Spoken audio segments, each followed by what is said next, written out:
Real life. Okay. Good evening. Welcome to iFocus 59. Today we have Dr. Merle Fernandes, who is the director of Prasad Institute, Visakhapatnam, speaking to us on chemical injuries. Merle did her MBBS from MS in ophthalmology at Goa Medical College, followed by fellowship during which I was very closely acquainted with her at LVPI in cornea and anterior segment. That was in 2001. And she used to rag me quite a lot. I was a very junior faculty and they would gang up, all the cornea fellows would gang up and drag me. Anyway, those were fun days. Then she did a postdoctoral fellowship in ocular surface and immunology under the mentorship of legendary Professor Reza Dana at Harvard. And currently she's a network director of LVPI and also medical director of Mohsin Eye Bank and head of cornea and anterior segment at LVPI Visakhapatnam. So she wears many hats. Although chemical burns are not one of her foci of interest, she's very good at teaching, and I thought she had interested in chemical burns, so I requested her to speak on this topic, and I'm sure she's going to do a great job. Thank you, Merle, for accepting our invitation, and I'll let you share your slides. Thank you so much. Thanks, Santosh, for inviting me and for allowing me to be a part of this meeting.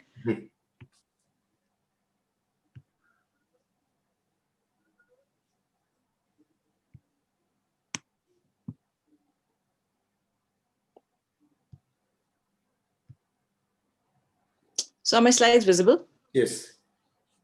Okay, great.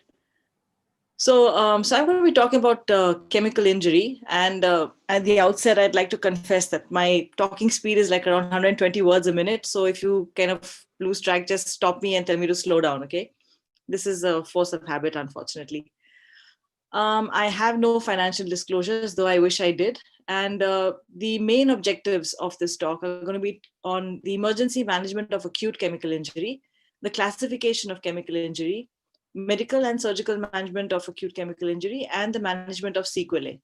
So it's kind of, it actually takes a lot more than an hour to talk about chemical injuries, but I'll try to just give you an overview so you have an understanding.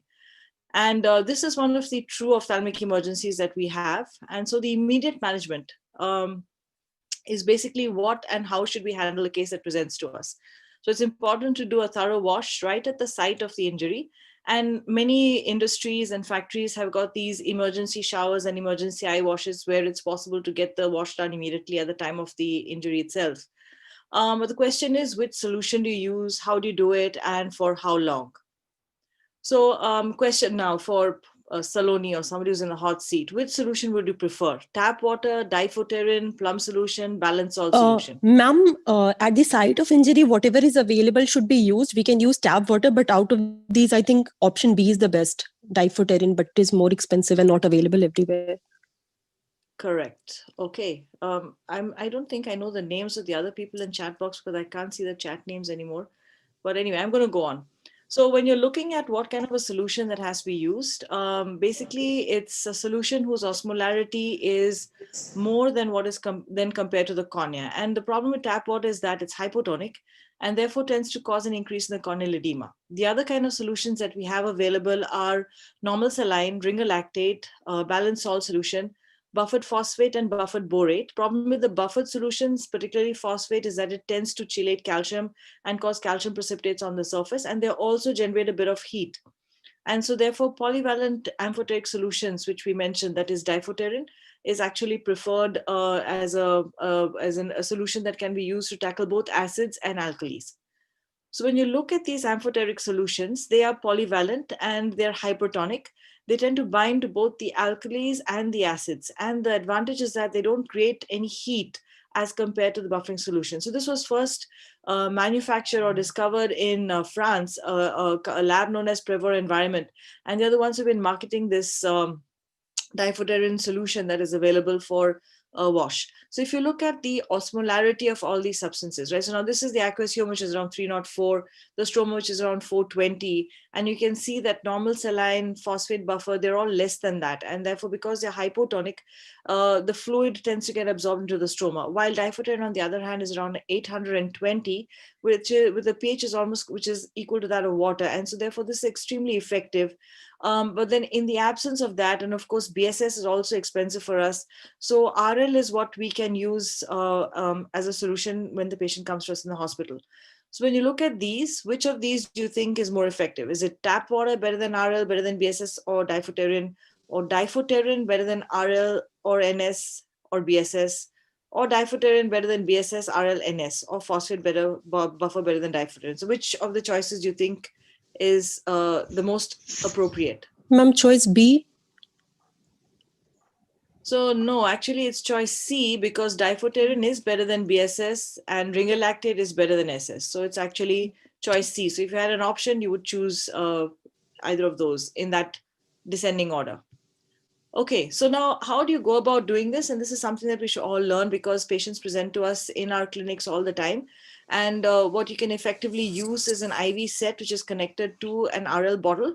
And you have a kidney tray, which is going to be placed by the side of the patient's ear. You tilt the head slightly so that the fluid from the ocular surface goes into the tray. Patients are usually very symptomatic, so you can use a bit of an anesthetic.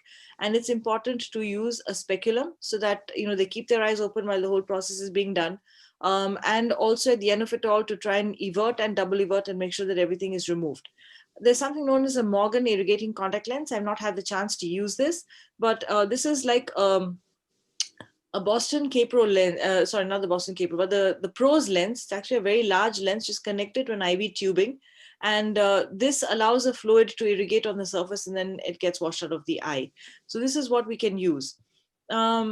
The other issue is now, for how long do you go about doing this? So what's suggested is about 15 to 30 minutes with about 1 to 3 liters of fluid. But what's important is you check the pH every 15 or 20 minutes to make sure that if it's acidic, it comes back down to the pH of water, which is around 7.4, and vice versa for alkali.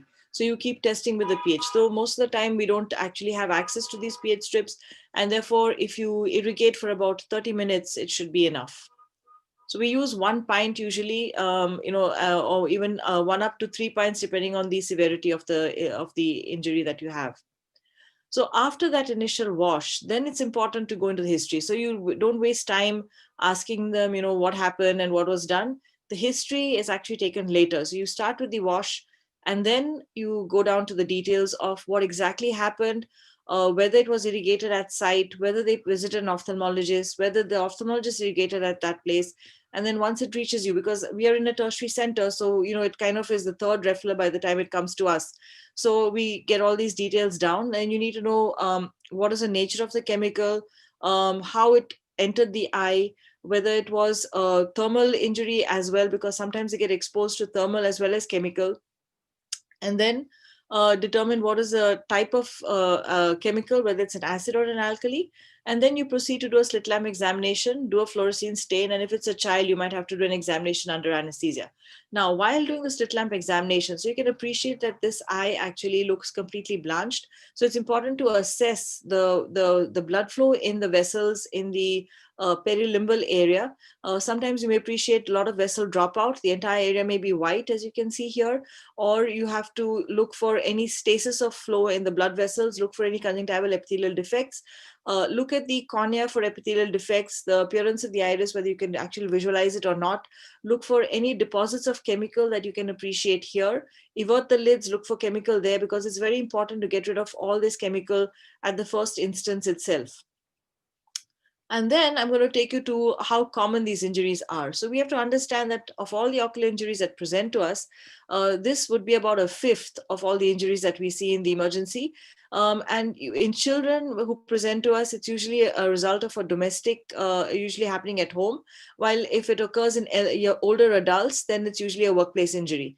And you have to pay attention to the medical legal aspect, make sure that the documentation is spot on, because if there's a case that's going to arise out of this, then you have to make sure that your documentation is appropriate in case you get called to the court somewhere down the line. So what are the common chemicals that we come across? Usually it's alkalis that are more common than acids. About 60% of them would be alkali. And ammonium hydroxide is more severe than sodium, more severe than potassium, more severe than calcium. And amongst the acids, it's hydrogen fluoride that's more damaging than H2SO4. So I have a question now for you guys. So which of these would be more severe and why? Is it acid because of saponification of cell membranes, or alkali because of saponification of cell membranes, or acid because of coagulation of epithelial proteins, or alkali because of coagulation of epithelial Ma'am, proteins? alkali Which do because you of think? saponification. Ma'am, option B, Saponification of alkali because of saponification of cell All membrane. right. Yeah, that's correct. And so when alkali causes saponification of cell membranes, the cells actually undergo lysis, and that allows further penetration of alkali deeper into the eye, and it can, penetrate as far beyond as the ciliary body and even further back. While acid, on the other hand, tends to cause coagulation of proteins on the surface itself, and thereby, because of the eschar and the coagulation of proteins that happens, the coagulative necrosis that takes place, there's no further penetration of acid, or it gets kind of hampered at that level itself. So when you're looking at what kind of factors affect the severity of the injury, you have to remember that these are the factors that you have to consider. One is the temperature, the other is the volume of the fluid, the specific reactivity with tissues, the chemical and physical characteristics, and this is the most important, concentration as well, and the impact force. So these will all affect the severity of the injury or the damage that you see. And having done all the preliminary examination, you'd like to classify. And so what is the preferred classification that we use? Is it Mecali, Roper-Hall, Ballon, or Dua? Duas. Okay. And what exactly how does Dua classification differ from Roper-Hall? Does it look at the corneal limbus lid, corneal limbus conjunctiva, or limbus conjunctiva lid? Ma'am, corneal limbus and conjunctiva. Actually, it just looks at limbus and conjunctiva. Okay. So I'll come to the details later. So now the reason why you need to classify is basically because you need to prognosticate, and you need to discuss the outcome with the patient. So initially, the classification was proposed by Ballon in 1964. That was subsequently modified by Roper-Hall in 1965, and that's why it's known as the modified Roper-Hall classification. And the problem with the Roper-Hall was that, and I'll discuss what are the features of the Roper-Hall classification in the next slide, but was that the Roper-Hall classification clubbed everything involving the entire, when the cornea was opaque and the entire limbus was involved, or more than half the limbus was involved, was classified as grade 4, which had a poor prognosis. But then subsequently, Joseph, in a publication, showed that you have certain chemical injuries which are in grade 4 Roper-Hall, which actually don't have such a bad outcome. And that's why Dua came up with the classification which he proposed, where he divided it into 6 grades, where grade 4 actually was divided into 3 more. Okay, and the other way of looking at it would be to understand the difference between acute chemical injuries and chronic, where 6 weeks is a cutoff, less than 6 weeks being acute. So what Roper-Hall classification looked at was the amount of corneal damage and the amount of limbal ischemia, where you have just epithelial damage and no limbal ischemia as grade 1, which had a very good prognosis. Corneal haze and the iris details, however, being visible with less than 1/3 of limbal ischemia, that also had a good prognosis. Guarded prognosis was when you had a stromal haze, total epithelial loss, and the iris details were obscured, and about 1/3 to 1/2 of limbal ischemia was present. While grade 4, which was poor, was an opaque cornea where you couldn't even visualize the iris or the pupil, and more than half of limbal ischemia was seen. But then when you look at the Dua classification, in the absence, so here he looked at limbal as well as conjunctival involvement, also had an analog scale, which I didn't bother to include, but absence of limbal or conjunctival involvement, that meant that you had only probably a corneal epithelial defect, had very good prognosis. And then if you had less than 3 clock hours of limbal involvement and less than 30% of conjunctival involvement, that had a good prognosis. Similarly, if you had up to half of the limbus being involved and almost 50% of the conjunctiva being involved, that also was good. But good to guarded was when you had about 3/4 of the limbal involvement and almost 75% of conjunctival involvement. But there was good to guarded, this would have been classified as grade 4 Roper-Hall. Okay. Similarly, guarded to poor would be almost up to 12 clock hours of limbal involvement and almost up to 100% of conjunctival involvement. That was graded as 5. And very poor would be when you had the entire limbus gone and the entire conjunctiva involved. And that had very, very poor prognosis in the Dua classification. So the important things to look at when you're seeing a patient with a chemical injury is to look at the other eye. Even if a patient tells you that it was unilateral involvement, it's always important to look at the other eye to determine if there's any conjunctival epithelial defects, look at the palisades of Vogt, because it's important to compare palisades of Vogt in the unaffected eye with the palisades of Vogt in the affected eye. And in some patients, if there's absolutely no involvement, but the palisades are not very discernible, so you may not be able to make out the extent of damage in the affected eye. Now, in this particular case, you can appreciate that the entire epithelium has gone off. The whole cornea is absolutely opaque. There are some patchy areas where you might be able to see some palisades here, and you can appreciate that almost all over there is some kind of an ischemia. There's subconjunctival hemorrhage. There is stasis of the blood flow here. There are definitely areas of dropout of vessels in this area. But what is very important is to do a fluorescein stain. And if you do a fluorescein stain and make the patient look in different gazes, you can appreciate that the conjunctival is significantly involved. Almost 75 to 80% of the conjunctiva is involved. And then you flip the lid and you notice that there's a conjunctival epithelial defect here as well. And this is going to have a significant bearing on the development of symblepharon subsequently, because you have the upper tarsal conjunctiva that's exposed, as well as the superior bulbar conjunctiva that's also exposed. And in the presence of these two raw surfaces, the chance of developing symblepharon is much greater. So ultimately, this patient underwent an amniotic membrane, but then developed a total limbal stem cell deficiency. I don't have the picture of his lid, but he had superior symblepharon as well. Now, which drug do you think here plays the most important role in the management? Is it preservative-free artificial tears, cycloplegics, vitamin C, or steroids? Steroids. Right. So, a lot of is more important than steroids, you think? Okay, we'll see what happens with vitamin C as we go on. Okay, so now the main aim when we manage a patient who has presented to us in the acute phase of a chemical injury is to promote epithelialization, to prevent a corneal melt, to prevent cicatrization, to try and control the intraocular pressure, and to reduce the inflammation. So management of these five is what I'm going to discuss in the subsequent slides. So to promote epithelialization, we try and use lubricating eye drops. Preservative-free is what we prefer.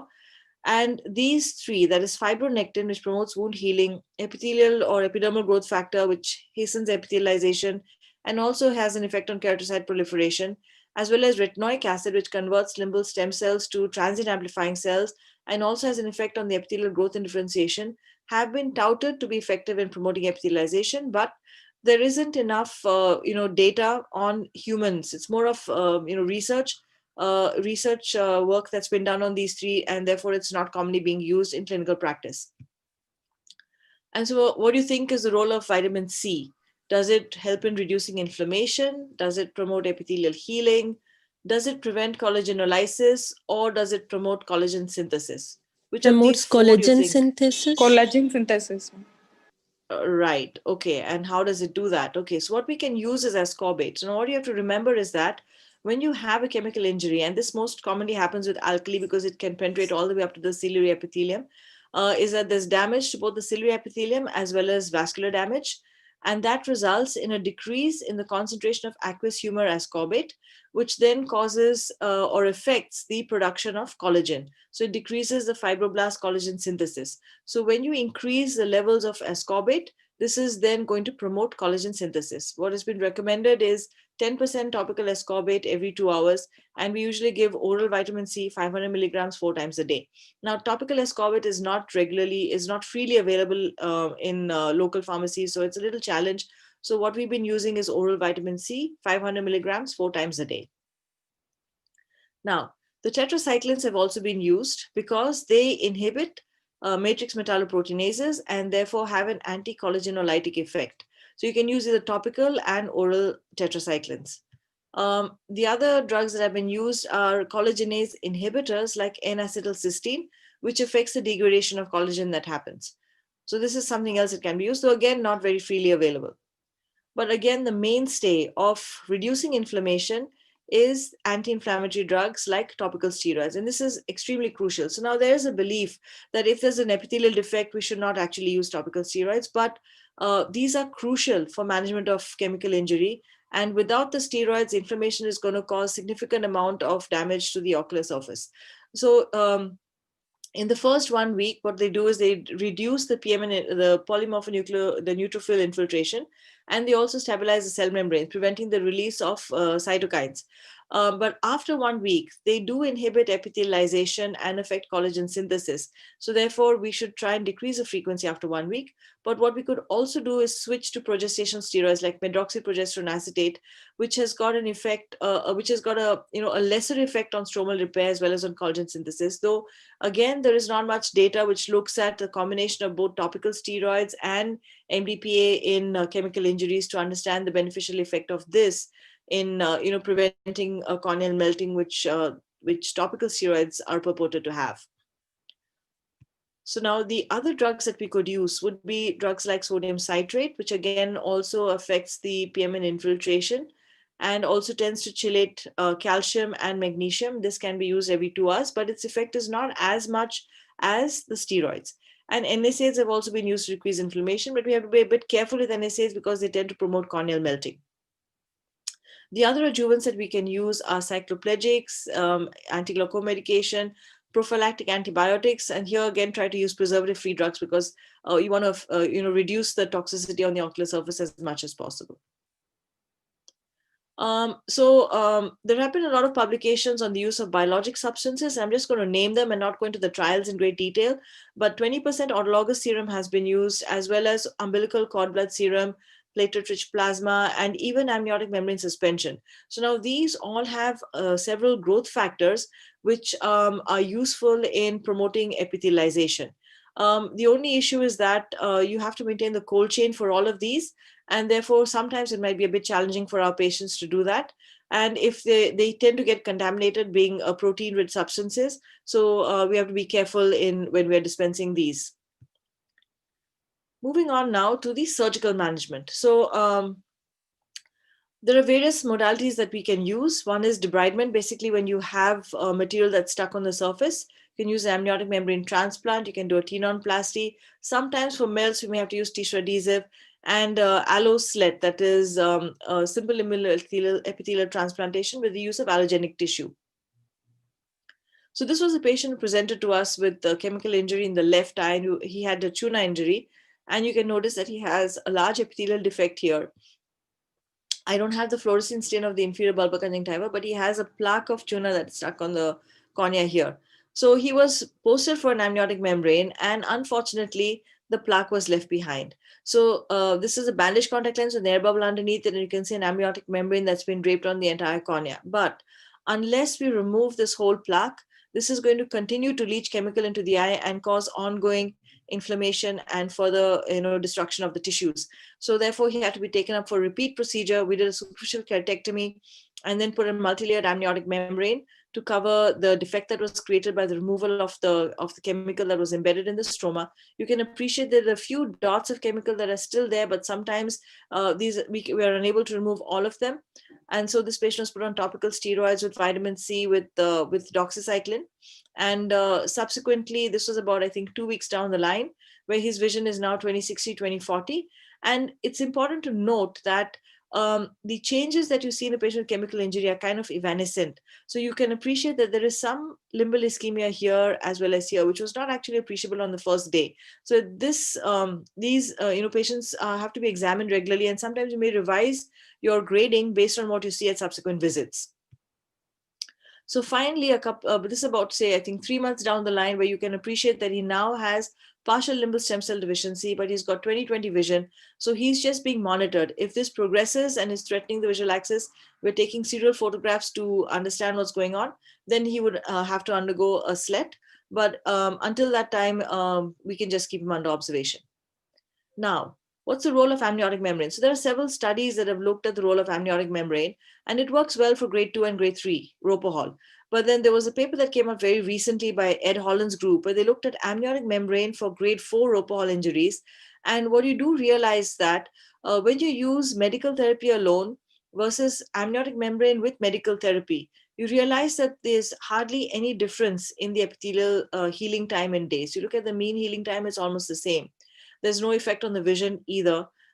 There's hardly much effect on the corneal neovascularization or on similar front formation, which goes to show that actually amniotic membrane is useful to promote epithelialization. But what's important is that there have to be stem cells And if all the stem cells are damaged, which is what you see in more advanced chemical injuries like grade 5 or grade 6 DUA, then amniotic membrane role is mainly as a biological contact lens. It may help to reduce the inflammation. It may help to reduce the neovascularization, but then it doesn't prevent the cicatrizing sequelae from taking place, which is why Dr. Geeta Iyer's group in SN came up with this idea of alloslet. So what they propose is that if you do a limbal stem cell transplant during the acute phase, now you have to remember that when we do a slet, which was described by Dr. Sangwan in 2012, that was for the stem cell deficiency that had already set in. But then what Geeta Iyer's group is proposing that you do a slet in the acute phase. And why we don't usually do it in the acute phase is that there's a high chance of failure. But what they suggest is that rather than doing an auto slet that is from the patient's own tissue, you take an allo slet. The advantage being that you can get a huge amount of limbal explants. You can take, the entire limbus, right, 12 clock hours of it. And you can use that over the cornea as well as over parts of the conjunctiva if you want, and ensure that at least you get epithelialization to take place. So you can put an amniotic membrane, put the tissue on the cornea, and then wait for the epithelium to heal. And what they've showed in this particular paper, where they looked at historic controls of patients who received only amniotic membrane and those who received allosets subsequently, they noted that the chance of developing symblepharon was less, and also the time for healing was more. And the chance of developing limbal stem cell deficiency was also less. So therefore, this appears to be a good modality to use in patients who have grade 5 or grade 6 chemical injury based on the DUA classification. Now, the interesting thing here is that you don't actually have to use immunosuppression, because it doesn't matter if this fails some months down the line, because what you actually want is the epithelium to heal, because that's what's going to result in a lot of the persistent epithelial defects and further corneal melts that we tend to see in these severe cases. And you want to prevent that. So the alloslet seems to be an interesting modality that we can use for preventing these sequelae. And so the acute management, like I mentioned, was basically, trying to promote epithelialization. So we covered amniotic membrane, and we also covered the alloslet. I don't have a video of alloslet, unfortunately, but it's similar to a slet, which I'm going to show you subsequently. I didn't describe tenonplasty here because I'm going to show you a video in the subsequent slides for a patient who had a PED and required this. So the management of the sequelae, and what we're concerned about here is a PED, that's a persistent epithelial defect. So post amniotic membrane, if a patient has an epithelium that does not heal beyond 14 days or 15 days, then you would label that as a persistent epithelial defect. So how do we handle those cases? How do we handle limbal stem cell deficiency? Symblepharon and chyloblepharon, I'll leave to Santosh. Corneal scars, if they do develop, how do you handle those? And the lid pathologies also have to be managed, and that also will be tackled by our oculoplasty colleagues. So I'm going to talk about management of a persistent epithelial defect or limbal stem cell deficiency and the corneal scars. So now this was a patient who presented to us. He had a chemical injury that was over a month ago. And he had an amniotic membrane. You can see some of the vicral suture remnants here. But what you can appreciate is that he had significant amount of ischemia. And when you make him look in up gaze, you notice that this sclera looks like it's going to start melting. And he also had an epithelial defect, underlying corneal edema with some cellularity in the stroma. So the plan for him was to do a Tenon's advancement along with an amniotic membrane and combined with a tarsorrhaphy. So I'm going to show you the video of this. And what you can appreciate here is the necrotic conjunctival tissue and scleral tissue being removed. And we're sweeping the fornices also to see if there's any remnants of chemical, as well as to understand how far down we have to go to do the Tenon's plasty. So the conjunctival peritomy is being done here just to free up the conjunctiva. And then this is continued, the dissection is continued downwards. This is also being repeated on the other aspect. And what we're doing is separating the tenons from the overlying conjunctiva. And then this is freed as far down to the fornix as possible, and then anchored as close to the limbus as we possibly can with vicral sutures. So the idea being that you need to get blood supply to the ischemic area to ensure that this subsequently heals. So sometimes you may have to give some relaxing incisions in the tenons in the fornices to make sure that you have enough tissue to mobilize. And this can be done, throughout the extent of the ischemic area, either inferiorly, superiorly, or both, as the case may be. And then over this, we've applied an amniotic membrane with the help of fibrin glue. And this would take over the de-epithelialized cornea, but then it tends to disintegrate very quickly in areas where the epithelium is still intact. So we wouldn't expect it to stay in place in the superior part here. And subsequent to that, so in this particular instance, we've not done an alloslet. It could have been a possibility, but we felt that the tenons would help, and he had intact epithelium superiorly, so there are enough stem cells. So now you can appreciate a couple of months, this is now about a week after the procedure, where you notice that even the lid margin has got a raw area here, and the epithelium has not yet healed, but you can appreciate that the margins are kind of convex. And these margins are going to be looked at very closely in follow-up. So you can appreciate now that the defect is much less, and subsequently it completely healed, and the inferior part of the cornea started getting conjunctivalized. So in this scenario, we're not actually concerned about the development of stem cell deficiency. We actually would like the lesion to heal to prevent further melting and for the sequelae of the persistent epithelial defect and the scleral necrosis. So his vision was 20/60 at this point of time. But what happened was that, I don't have the subsequent images, I'm sorry, but then he subsequently underwent a slet, and his vision is now around 20/60, and he has developed cataract, so we're planning for cataract surgery for him. Now, the other sequelae that we need to consider is the limbal stem cell deficiency, because the chemicals, they tend to damage the stem cells, and that results either in a partial limbal stem cell deficiency or a total limbal stem cell deficiency. And you can appreciate the stippling of fluorescein on the area which is conjunctivalized, which is one of the tests that you can do to understand whether there is a stem cell deficiency or not. So how do we go about managing these cases? So now it will depend on whether the stem cell deficiency is unilateral or bilateral, partial or total. If it's partial, you can use an amniotic membrane, you can debride the conjunctiva as Dua has described, or you can do a conjunctival limbal autograft. For total limbal stem cell deficiency, we can do a cultivated limbal epithelial transplant or a simple limbal epithelial transplant, or an allograft if the patient is monocular. This would be either a conjunctival limbal allograft from a living related donor or from a cadaver. Now, bilateral conditions require allografts, and depending on whether the surface is wet or dry, we would opt for either a cultured cadaveric allograft or a keratolimbal allograft. If it's wet, a Boston K-Pro would do, but if it's a dry surface, then we can opt for a modified osteodontokeratoprosthesis. So this was a patient who had partial limbal stem cell deficiency, and underwent an amniotic membrane. So this would work. And what Sheffer Singh's group has shown is that even up to 330 degrees of stem cell deficiency, they have done wonders with amniotic membrane, though it probably depends on whether it's an acid or an alkali injury, because if the acid injuries don't penetrate as deep, it's possible that there might be some stem cells that are viable, and therefore even up to 330 degrees, you could have restoration of the ocular surface. But then mostly up to about 2 quadrants may work, because you need some amount of limbal stem cells to take over the functioning and prevent further conjunctivalization of the cornea.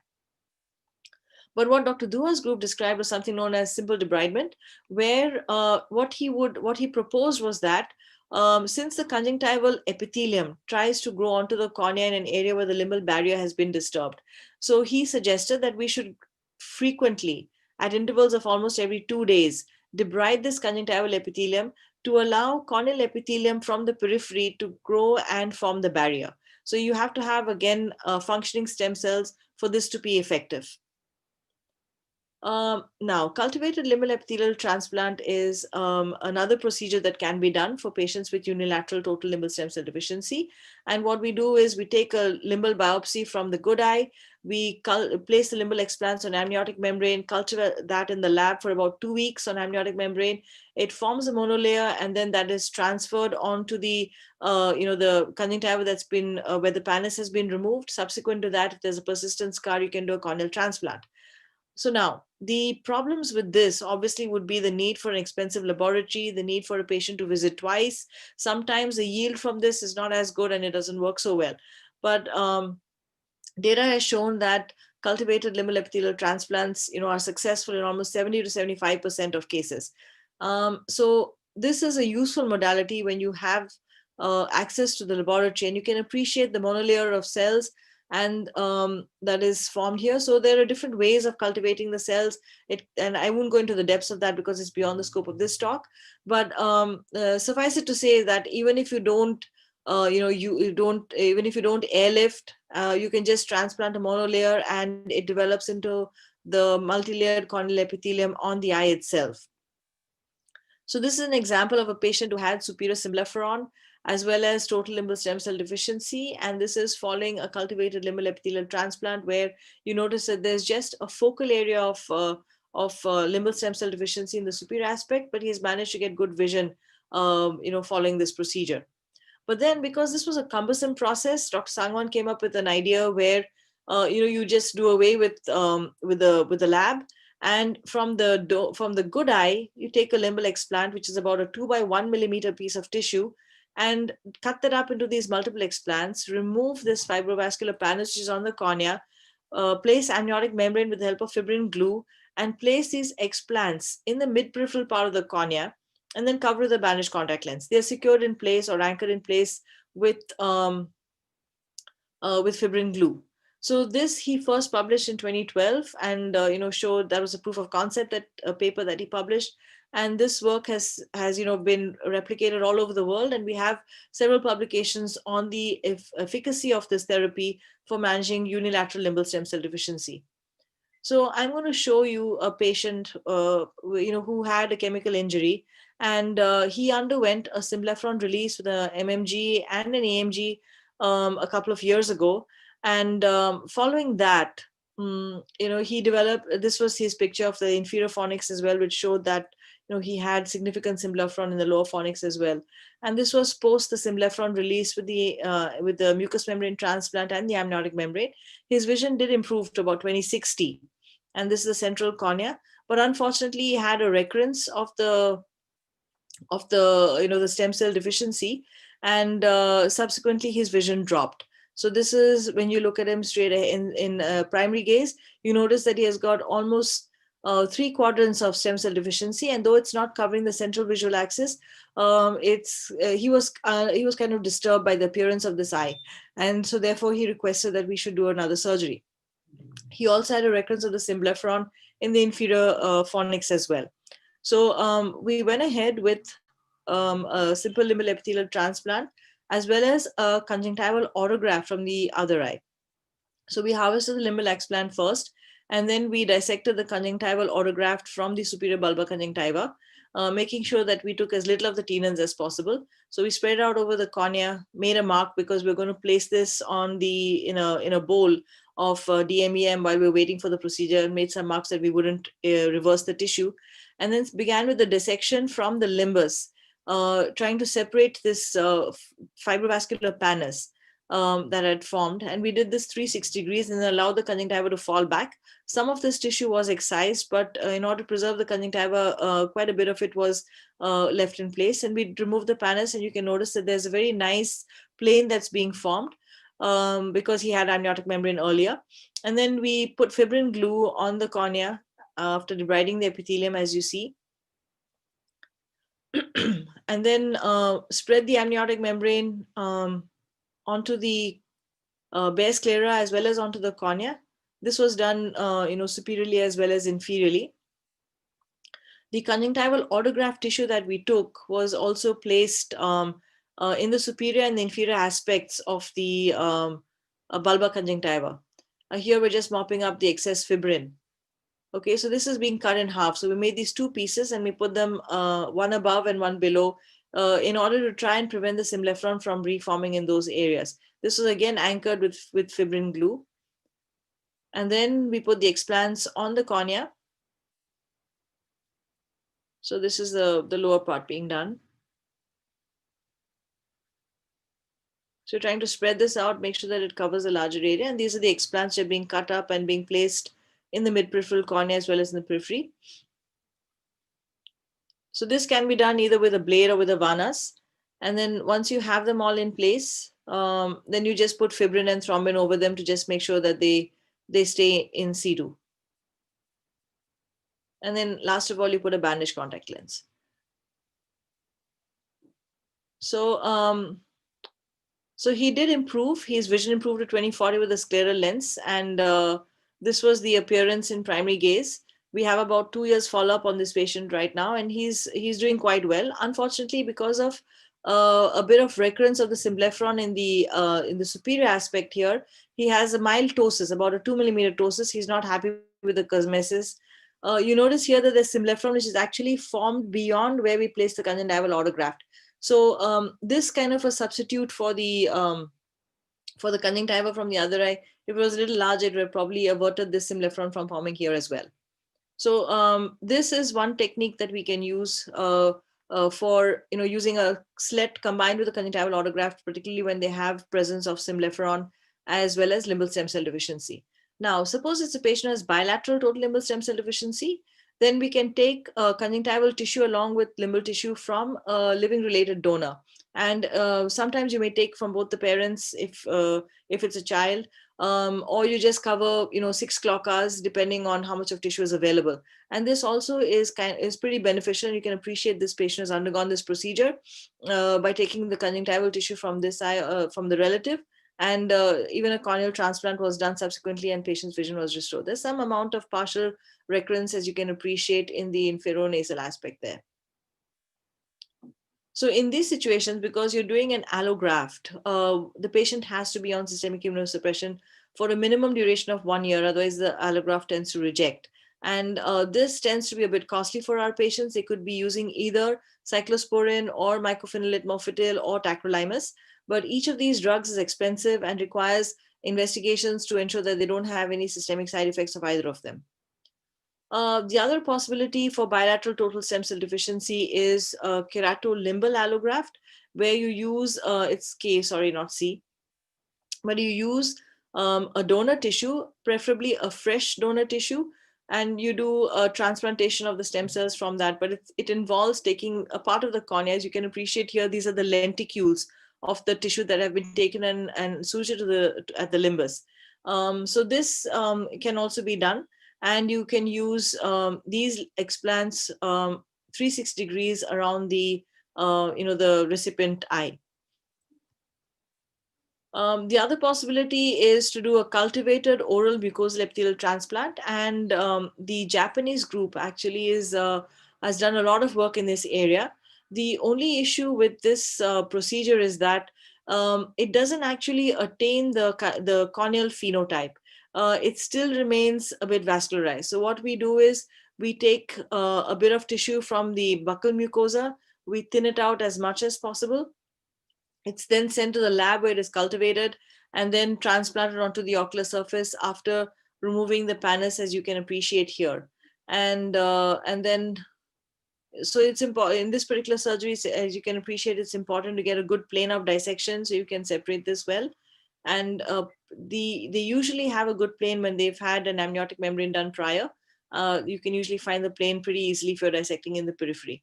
So these are very bloody surgeries. So it's helpful if you use a drop of brimonidine, 15 or 20 minutes prior to starting the surgery. The other thing that you should do is get a UBM done, because sometimes the underlying cornea is extremely thin, or it may have perforated, and beneath the pannus we're not able to make that out. So that's very useful to get a UBM done to make out whether there is some amount of thinning or there's an adherent leukomas that you need to be prepared with a lamellar tissue in case you need to do a corneal transplant or lamellar patch graft at the same sitting.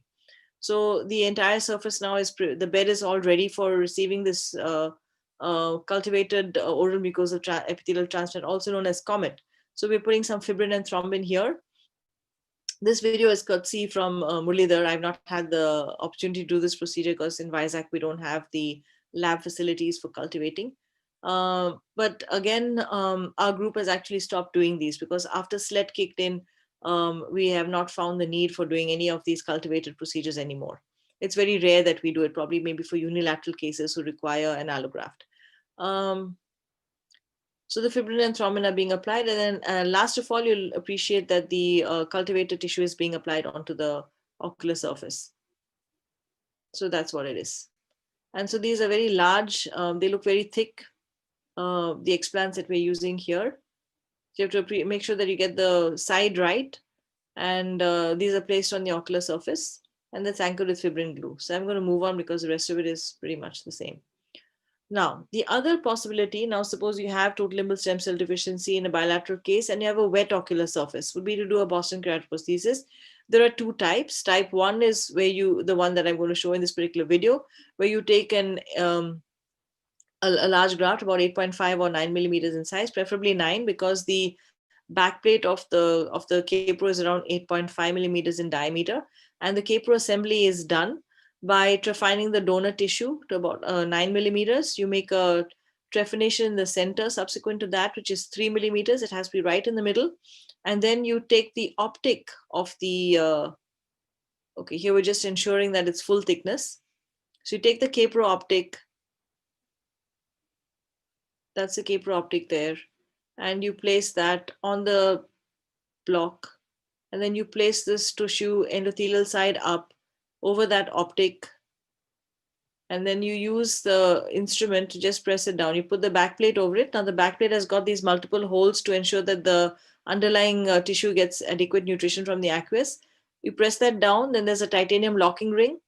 So you place that over the optic, and then you use the instrument to make sure that you have locked it in place so it doesn't slip. So that's the capro assembly. You place some MK medium over that and set it aside while you proceed with the remaining surgery. So in this particular case, now the rest of the surgery is very much like a PK. If these capros are either for an aphakic eye or a pseudophakic eye, and the axial length is important in this case. So you take an A scan, get an axial length, provide that to the company people, and then you ensure that you get the appropriate capro. So you have to do a cataract surgery, put in a 0 power lens, and then suture the capro assembly in place with 16 10-0 nylon sutures. So that's what's being done now. And at the end of it all, you put a large diameter contact lens, which is a 16 millimeter contact lens, which is anchored in, which is placed over the eye. Now this contact lens has to remain on the eye for life. Post-operatively, you can give the patient topical and systemic steroids for a short duration of time, followed by antibiotics like vancomycin is what the Boston group does. That's given for life. And here we act because there's a risk of getting macular toxicity, phototoxicity. So you have to make sure that you cover the capro optic with something while you're proceeding with the surgery. And so this is the outcome of this particular case. So the outcome is pretty gratifying, but then long-term results, because there's always the risk of extrusion, capro melt, infection, retroprosthetic membranes. So these are cases which you have to manage very, very carefully. Now, in case the eye is very dry, if it's bony dry, then you can do a modified osteodontic keratoprosthesis, which involves taking a canine tooth, fashioning it into a plate, drilling a hole in that plate, placing the optic within that hole and fixing it with dental cement. You create a pocket in the, in the cheek, and you place this assembly into the cheek. It's kept there for about 6 weeks. It gets vascularized, following which you revisit the eye. Incidentally, this eye can be covered with the mucous membrane at the first sitting, and then you make a hole in that mucous membrane and anchor this in place in the center.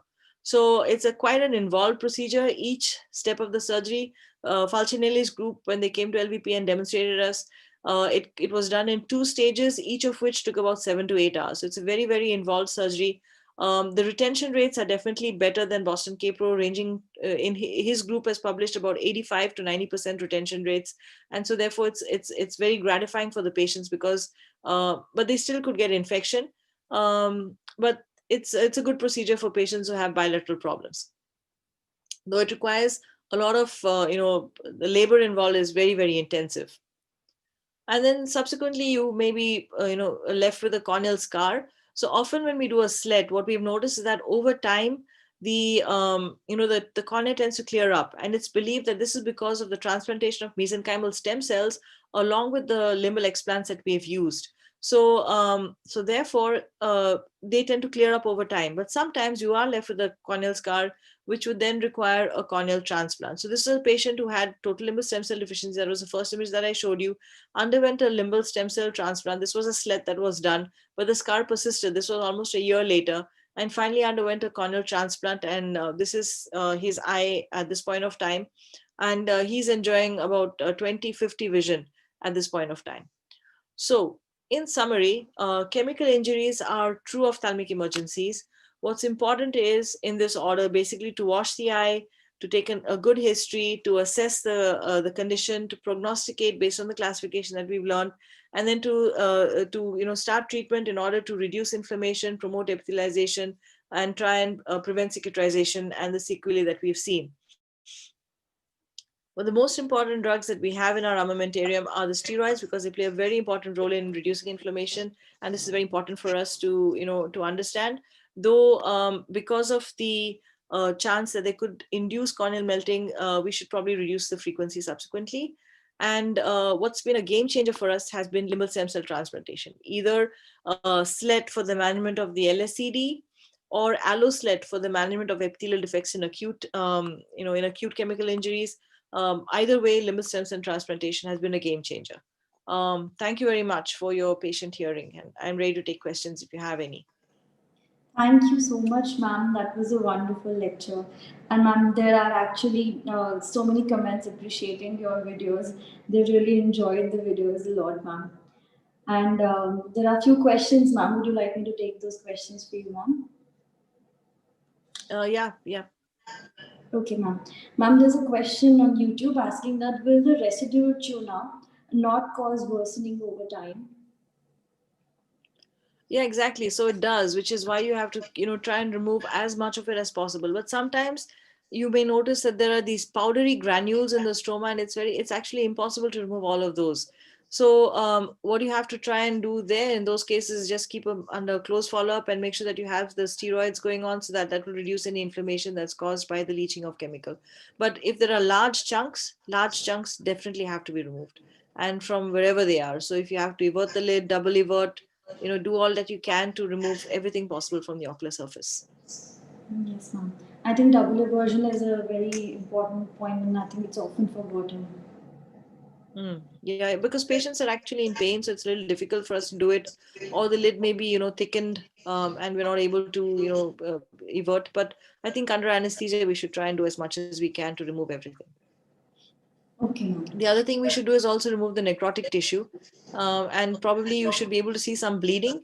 That's when you know that, okay, that's the end point for you to kind of stop removing tissue. You should be able to see bleeding at that point. Okay, ma'am. Ma'am, what is the relevance of using a heparin modified amniotic membrane in patients with cancer? Okay, so so actually that's something new that's come up very recently, and I've not had the opportunity to use that, but I believe that when you have heparin on the surface, it does help in preventing some of the inflammation that you see. But I don't have any experience, so I can't actually comment. There's just one paper that came out very recently about heparin modified amniotic membrane. Okay, ma'am. Ma'am, patients are not really cooperative for wash post chemical injury. So, how to ensure adequate washing? Like, what do you follow? We hold them down, two people to hold them down, one person to hold the lids. No, I think there's no choice, right? You have to clean. You have to wash out everything possible for as long as possible. So I think for children, I think anesthesia, because kids are not going to cooperate. For kids, you have to do it under anesthesia. For adults, maybe a drop of topical anesthetic, and make sure that you just wash them. Okay, ma'am.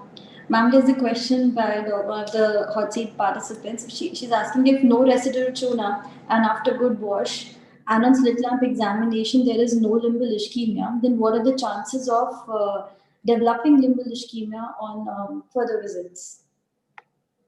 So it's like I said, so if you have to look for you have to look for conjunctival epithelial defects, because that's going to give you a clue as to whether there's been damage in those areas or not. And if you don't see any limbal ischemia, then it's unlikely that they're going to develop it. see, if you notice that there is a subconch hemorrhage, or there's some amount of vessel dropout, or the vessels actually have got blood which is kind of looking more of venous, a very dark red kind of blood, not bright red, then you know that there's been some damage in those areas as well. So that's what you have to look out for in the subsequent visits. Okay, so it's very unlikely to get limbal ischemia later. Yeah, so if you have good blood supply all around, then it's very unlikely that it's going to develop ischemia subsequently. But there are some times when you don't actually, when it appears that there is blood supply, okay, but then you have subconch hemorrhage that's masking some things, and then those areas are what you have to watch for in the subsequent follow-ups, because that may be, masking some ischemia that is underlying. Okay, ma'am. Now there's a question from Saloni. She's asking that while doing SLED, is there a specific reason why we put the limbal stem cells in the peripheral or mid-peripheral cornea and not at the center? Okay, so basically you want the cells when they proliferate, so they're going to proliferate around each and every explant. But the explant per se tends to leave, it doesn't actually disappear completely. And so therefore, if you put them right in the center, it's going to affect the vision. So you want them in the mid periphery because you've got epithelium growing all around. And if it's at the 8 mm zone is where we actually put them. Then epithelium that grows all around, and if it starts growing towards the center, it's actually going to cover the center and not affect the vision in any way. So you don't want explants in the visual axis. That's your aim. But you want the explants in the mid periphery, so they'll grow all around and cover the area. Okay. And also there's no additional advantage of putting it in the central zone. It has to grow much further, right, to cover the whole area. You could put them all over the cornea, which is what we did in the beginning, and then realized it was not necessary and was actually remaining. So when I think when Dr. Sangwan started with the SLET, he did put some in the center, and then realized that they were not actually disintegrating, because it's tissue which comes along with, it's not just epithelium, it comes along with the the subconjunctival fibrous tissue as well, and that remains. So that kind of hampers the vision subsequently. Right, ma'am. Ma'am, how often do you keep the follow-ups for these patients? Like for review, how often do you call them, or it depends on the level of ischemia? So it depends on a couple of things, actually. It will depend on one, the size of the episode. So first of all, we don't always do an amniotic membrane for these patients, right? So if you have grade 1, 2, 3, okay, you may not always have to do an amniotic membrane. So what you can do is start them on steroids, start them on preservative-free lubrication with a prophylactic antibiotic, and then call them after 3 days and see how the defect is healing. So if the defect is lesser in size, then you keep them under further observation, call them again after another 3 days, and you find the defect is even lesser. So you know that this is going to heal and you don't actually require an amniotic membrane. But suppose now you call them after 3 days, the epithelial defect is status quo, and then you call them after another 3 days and it's the same. Then you know that, okay, this is not going to heal. So therefore you need to help that healing. That will be with the help of an amniotic membrane. For the more severe injuries who have significant amount of ischemia, they would probably need a tenonplasty. So that's where you have to proceed with the tenonplasty and put the amniotic membrane. Then they usually require about between 5 to 7 day follow-up, just to make sure that amniotic membrane has not disintegrated. And it sometimes happens when there's severe inflammation that the amniotic membrane just disappears. So you may have to repeat it. Right, ma'am. Ma'am, what do you prefer to use for epithelial defects in chemical injury patients, BCL, or you go with eye patching? No, so we don't usually patch the eye. We would prefer to use a bandaged contact lens. Only issue with bandaged contact lens is always a risk of secondary infections. You need to have the patient coming in for a close follow-up. So there was a study that I remember where they looked at BCL versus amniotic membrane and found that they were almost the same. So either of them is good. So BCL, obviously, it's something very simple. You just pop it on in the clinic itself, and then you keep them under close follow-up. While an amniotic membrane requires a surgical procedure. So you have to take them to the OR, and that kind of becomes a little more involved. But you could use a bandaged contact lens for epithelial defects, and if there's very minimal amount of conjunctival defects as well. Okay, ma'am. Ma'am, you've highlighted the importance of steroids, and that's why the audience really wants to know that what is the frequency of topical steroids that you would like to use, how long is it given, and how to taper it, and which one do you prefer? Okay, so usually we use prednisolone acetate, one of the potent steroids. Initially, depending on the severity of the injury. So if it's anything which is 4, 5, 6 grade DUA, we would use every 1 hour in the beginning. And then at the end of 1 week, we would assess how the inflammation is, how the eye is responding, and then reduce that. So maybe in week 2 or week 3, we would bring it down to about maybe 8 or 6 times per day. And then thereafter, based on the response, then we would taper gradually. Now, what is believed is that if there's an amniotic membrane that's been done, then the effect of prednisolone on causing corneal melting is reduced. And therefore, it is possible to continue at a slightly higher dose if required. If there's significant inflammation in the eye, you could still continue at a higher dose because you have an amniotic membrane that's protecting the cornea from melting.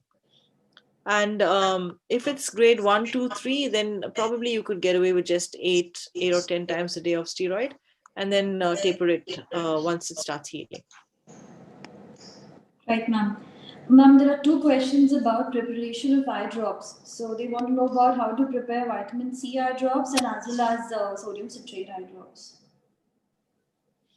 Sorry, I have to find out this answer for you guys. I think Orolab is manufacturing vitamin C. I have to check, but I'm not very sure because we're not using it.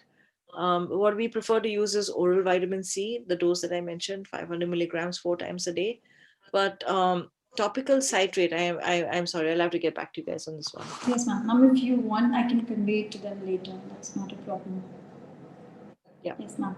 Okay. Ma'am, even though you've mentioned this earlier, but I think one of the viewers wants to know that normal saline, ringer lactate, or balance salt solution, which one is ideal for the wash? I think that's what you started with, but could you highlight that once again? Okay, so what we would prefer to use is BSS, but it's too expensive, so you can't start washing everybody's eyes with BSS. The second best alternative is ringer lactate, and then the third would be normal saline. So actually, preferably use ringer lactate because that is a cheaper alternative, and it's a bit hypertonic, so it would be useful. It doesn't cause as much edema as you would expect with normal saline or with tap water. Okay, ma'am. Ma'am, there's one interesting question that is ma'am, how to deal with hand sanitizer associated ocular chemical injuries, specifically in COVID era, at the level of patient and at the level of ophthalmologists both. So, is there anything that Wear we should keep? goggles. Prevention better than cure. Wear goggles, wear a visor. Definitely, ma'am. Especially the hand sanitizer stands are at the level of the children's eyes, which is very Yeah. dangerous. So, Correct. yes, ma'am. So, what do So you like? it stings a lot if it enters inside your eye. I've had that happening to me once, but yeah. So I think you have to wash it immediately, and then but it doesn't last for too long. I mean, as long as it's a small splash, it's okay. But if it's a lot, then I think the same protocols that we follow have to kick in. Okay, ma'am. So, ma'am, that was all from our side. Thank you so much for answering our questions and explaining everything in such details. We enjoyed the lecture a lot, ma'am. So, thank you so much, Thank ma'am, you. for joining us. Thank you, Right, Merle. thank Thank you so you. much. Yep. Thanks, Santosh. And Merry Christmas. Yeah. Merry Thanks, Christmas, and ma'am. Happy New Year. Same to you. Bye. Take care.